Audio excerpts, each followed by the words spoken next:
Investment in securities are subject to market risk. Please carry out your due diligence and read all the related documents carefully before investing.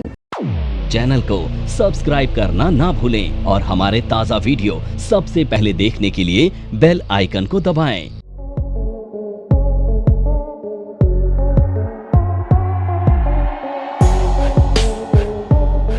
अब इसके बारे में बात करेंगे। अब देखो मानसून किस तरह से इंपॉर्टेंट है और लकीली अब मानसून आने वाला है। आप देखोगे जुलाई अगस्त के महीने में मानसून आ जाता है। आजकल डिले होता है, जब हम छोटे हुआ करते थे तो जून में भी आ जाता था।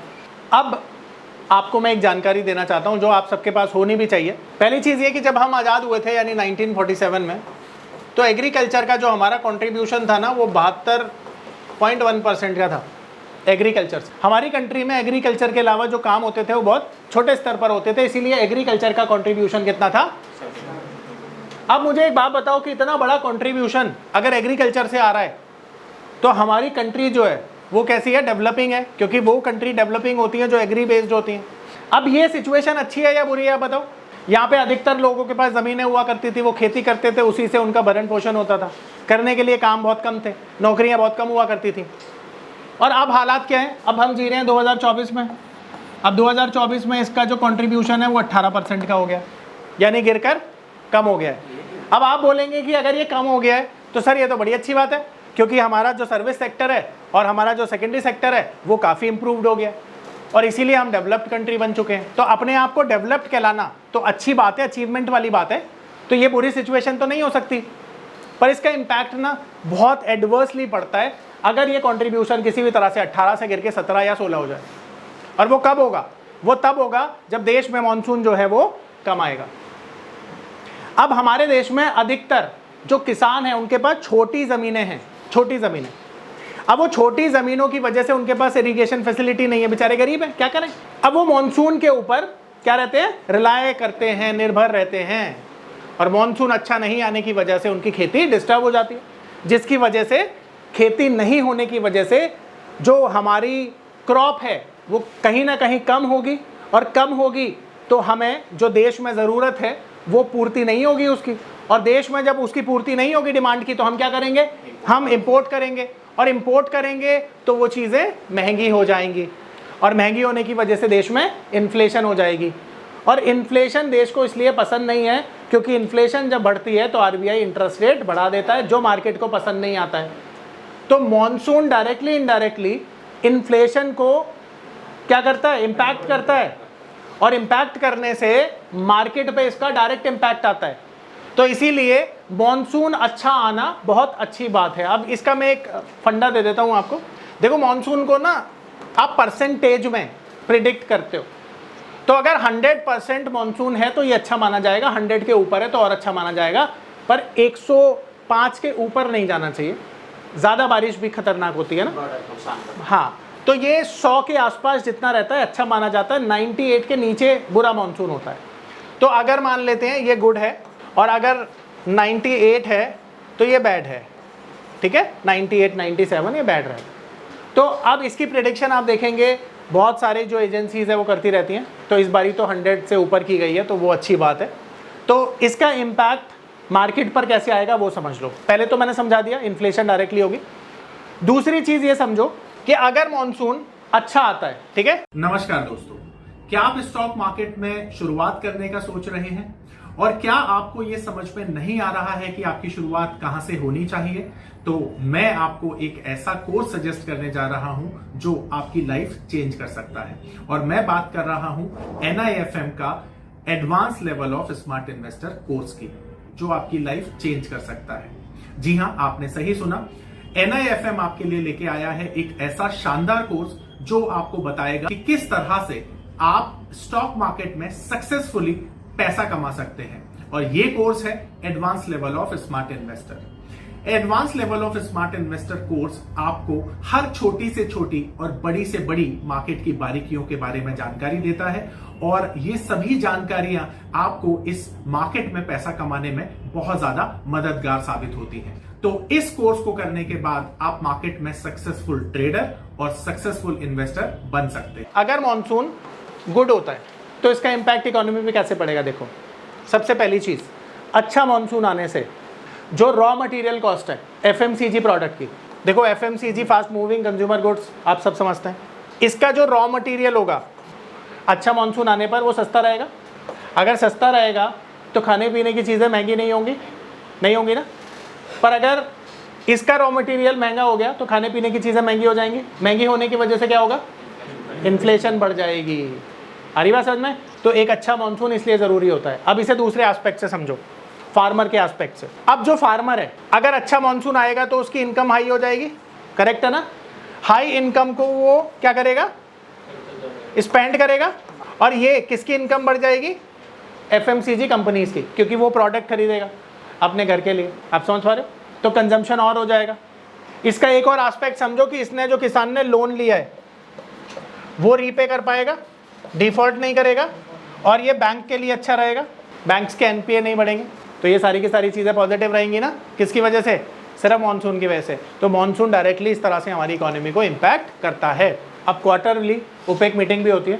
अब ओपेक कंट्रीज़ में आप जानते हो इस ग्रुप में 14 कंट्रीज़ हैं। ये 14 कंट्रीज़ एक बात पर डिसीजन लेती हैं कि सप्लाई को क्रूड की बढ़ाया जाए या गिराया जाए। अब ये 14 कंट्रीज़ जो है ना, ये सारी ऑयल बेस्ड कंट्री हैं। यहाँ पे ऑयल प्रोडक्शन होता है। सिर्फ दुबई को छोड़ दीजिए, उसका टूरिज्म बेस्ड इकोनॉमी है। बाकी 13 इकोनॉमी में 90% या उससे ज़्यादा हम देखते हैं कि ऑयल से चलने वाली इकोनॉमीज़ है, इसलिए इन्हें ऑयल बेस्ड इकोनॉमी कहा जाता है। अब ये जो ऑयल बेस्ड इकोनॉमी है ये क्या चाहती है कि ऑयल की कीमतें ऊपर जाएँ, क्योंकि अगर जितनी ऊपर जाएंगी इनको और ज़्यादा प्रॉफिट होगा, और अगर कीमतें नीचे जाएँ तो इनकी इकोनॉमी को फ़ायदा नहीं होगा। अब मैं एक चीज़ आपको समझाता हूँ कि ये इकोनॉमी पैसा कमाती कैसे है। ठीक है, सबसे पहली चीज़ तो जो ऑयल निकलता है वो कहाँ से निकलता है, ज़मीन से निकलता है। अब ज़मीन से जब ऑयल निकलता है तो उसकी एक कॉस्ट होती है। वो कॉस्ट मान लेते हैं सऊदी की सबसे दुनिया में कमाती है $10 पर बैरल। एक बैरल में तकरीबन 159 लीटर्स होते हैं। तो सऊदी अरेबिया $10 पर बैरल की कॉस्टिंग से क्रूड निकालता है। बाकी की जो कंट्री हैं उनकी कॉस्ट थोड़ी ज़्यादा आती है, मान लेते हैं $30 से $40 के बीच में आती है, वेरी करती है। अब $30 से $40 तो उनकी कॉस्टिंग है भाई। अब जब वो मार्केट में तेल को बेचेंगे तो $40 पे थोड़ी बेचेंगे, वो तो कॉस्ट ही है उनकी। अगर वो $100 पे बेचें तो उनका प्रॉफिट कितना आता है, $60। पर अगर वो बेचें $50 पे तो प्रॉफिट आता है $10। ये क्या चाहेंगे कि कीमत $100 हो या $50 हो। तो जब भी क्रूड की कीमतें ऊपर जाती हैं तो इनको लाभ होता है, फ़ायदा होता है। पर हम एज एन इंडियन अगर अपने फ़ायदे की बात करें तो हम अपनी ज़रूरत का केवल 85% ऑयल हम इंपोर्ट करते हैं, सिर्फ 15% प्रोड्यूस कर पाते हैं अपनी ज़रूरत का। तो अगर हमारे लिए तेल महंगा हुआ तो हमारी इकोनॉमी डगमगा जाएगी ना भाई। अगर तेल महंगा हुआ तो तेल महंगे होने से क्या होगा, इन्फ्लेशन हो जाएगी, आरबीआई इंटरेस्ट रेट बढ़ा देगा, हमारा स्टॉक मार्केट नीचे आ जाएगा। और हम सारी चीज़ों को जो पढ़ रहे हैं स्टॉक मार्केट के पर्सपेक्टिव से पढ़ रहे हैं, तो स्टॉक मार्केट के लिए जो अच्छा है वो हमें चाहिए, वो समझना है। तो अगर तेल की कीमतें यानी क्रूड के प्राइजेस ऊपर जाते हैं तो हमारे लिए ये नेगेटिव होता है दो सेंस में। पहला, डायरेक्ट इन्फ्लेशन बढ़ जाती है, दूसरा करेंसी वीक हो जाती है क्योंकि ज़्यादा डॉलर पेमेंट करना पड़ता है। पर हमारी अभी सरकार ने एक अग्रीमेंट किया है कई देशों से। अभी तक 3 कंट्री में हमारा रुपया एक्सेप्ट होता था, अब 6 कंट्री एक्सेप्ट करने वाली है, जिससे हमारी डॉलर की जो खपत है वो कम हो जाएगी, और ये हमारे लिए पॉजिटिव है। अब यहाँ पर आप देखेंगे कि अगर इन्होंने सप्लाई को इंक्रीज कर दिया तो भाई प्राइजेस नीचे जाएंगे। सप्लाई इंक्रीज करना हमेशा पॉजिटिव होगा हमारे एस्पेक्ट से, और अगर इन्होंने सप्लाई को कट कर दिया तो हमारे लिए नेगेटिव होगा, क्योंकि सप्लाई कट करने से हमेशा प्राइस ऊपर जाते हैं। लॉ ऑफ डिमांड सप्लाई का नियम है। तो ओपेक मीटिंग को हम इस एस्पेक्ट से देखते हैं कि अगर प्राइजेस ऊपर जाएंगे क्रूड के तो हमारे लिए नेगेटिव रहेगा। कैलकुलेट कर लेना जितने फैक्टर्स मैंने बताया आपको। आ रहा है समझ में? अब एक और इवेंट है जो बड़ी अनवांटेड इवेंट है और जो हम कभी नहीं चाहते दुनिया में हो, और उसका नाम है वॉर। क्योंकि ये जब भी होती है ना दुनिया में कहीं ना कहीं तबाही होती है, कहीं ना कहीं, क्यों सभी दुनिया में ही तबाही होती है। तो यहाँ पे मैं तो आपको 2 नियम देने वाला हूँ। जो वॉर होती है ना, विद इन कंट्री में होगी या आउटसाइड कंट्री होती है। विद इन कंट्री का मतलब है हमारी खुद की कंट्री में, और आउटसाइड कंट्री मतलब कंट्री से कहीं बाहर दूसरी कंट्री में। या इसे मैं दूसरी तरह से बताता हूँ, रुको। अब देखो भाई, सिचुएशन आपको लग रही है कि ये वाली कभी ना हो जो कि बहुत बुरी है, पक्की बात है, तो बहुत बुरी है। और ये वाली भी बुरी है, पर कहते हैं ना कि यार अपने घर में आग लगे और पड़ोसी के घर में आग लगे तो पड़ोसी की आग का कम दुख होता है, खुद की आग का ज़्यादा दुख होता है। अच्छा, इससे ना मैं तुम्हें ना एक बात बताता हूँ, इमोशन कैसे ना चेंज होते हैं। देखो ना, समझना। एक बारी क्या होता है, एक पड़ोसी दूसरे पड़ोसी को बोलता है कि आपकी फैक्ट्री में आग लग गई, उसे बड़ा दुख होता है, रोने लगता है वो, और फिर अपने बेटे से बोलता है तुझे पता है हमारी फैक्ट्री में आग लग गई। तो उसका बेटा बोलता है पापा क्यों परेशान हो रहे हो, मैंने तो इंश्योरेंस लिया हुआ है।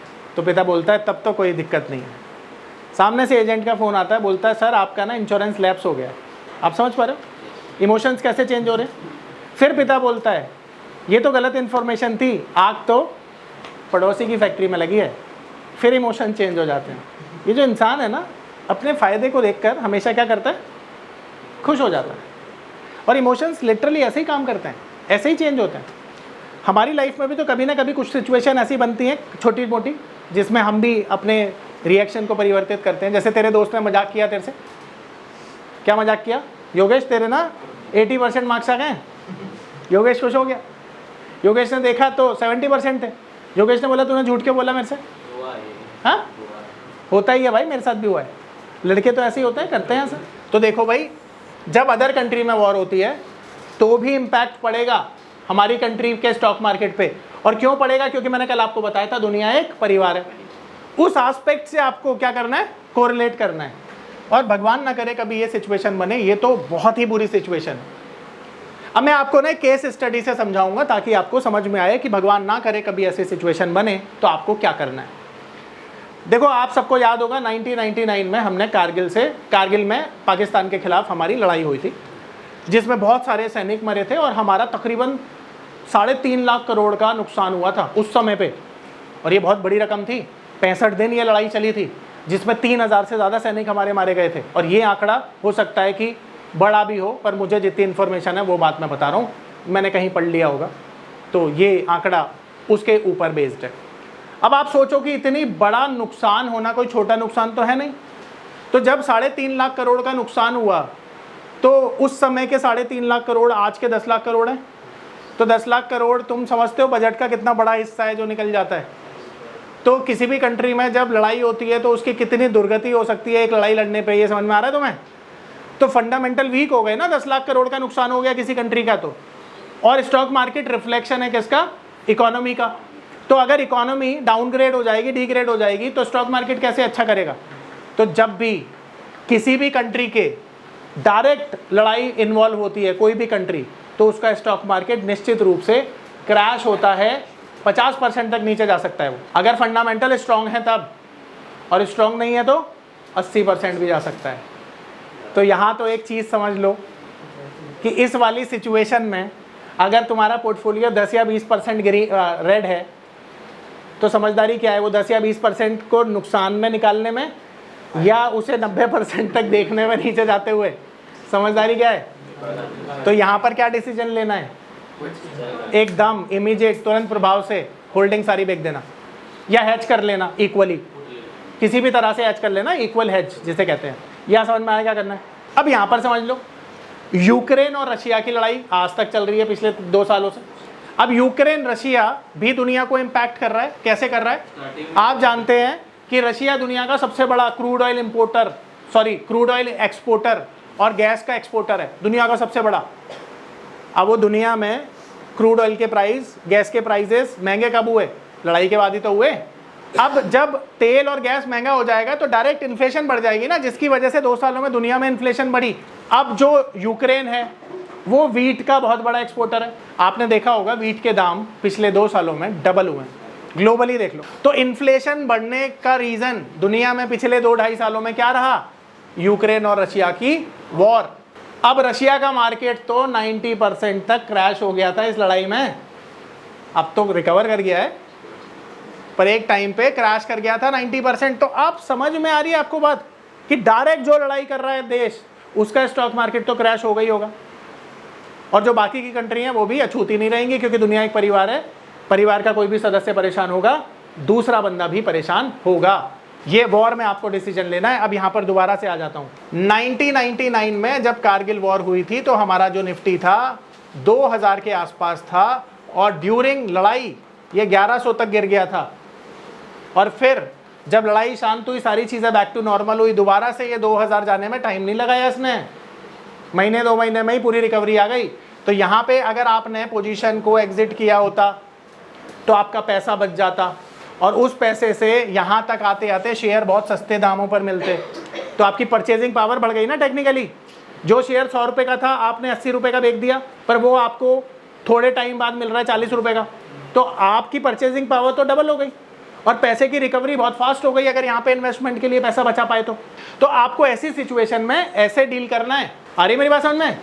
परफेक्ट। नमस्कार दोस्तों, मैं अरविंद शर्मा आप सभी का स्वागत करता हूं हमारे स्पेशल कोर्स में जिसका नाम है पावर ऑफ नंबर्स। आपने गेम थ्योरी के बारे में तो सुना ही होगा, आपने सुना होगा एलियट वेव थ्योरी के बारे में।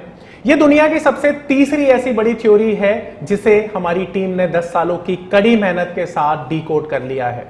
यानी कि यह नंबर थ्योरी इतनी पावरफुल है कि इसे करने के बाद चाहे आप इन्वेस्टिंग करते हैं या आप करते हैं ट्रेडिंग, आपका जो अनुभव होने वाला है ट्रेडिंग और इन्वेस्टिंग के दौरान वो इतना बेहतरीन होने वाला है कि आप देखेंगे कि आप मार्केट से हर रोज पैसा कमाएंगे, हर दिन पैसा कमाएंगे।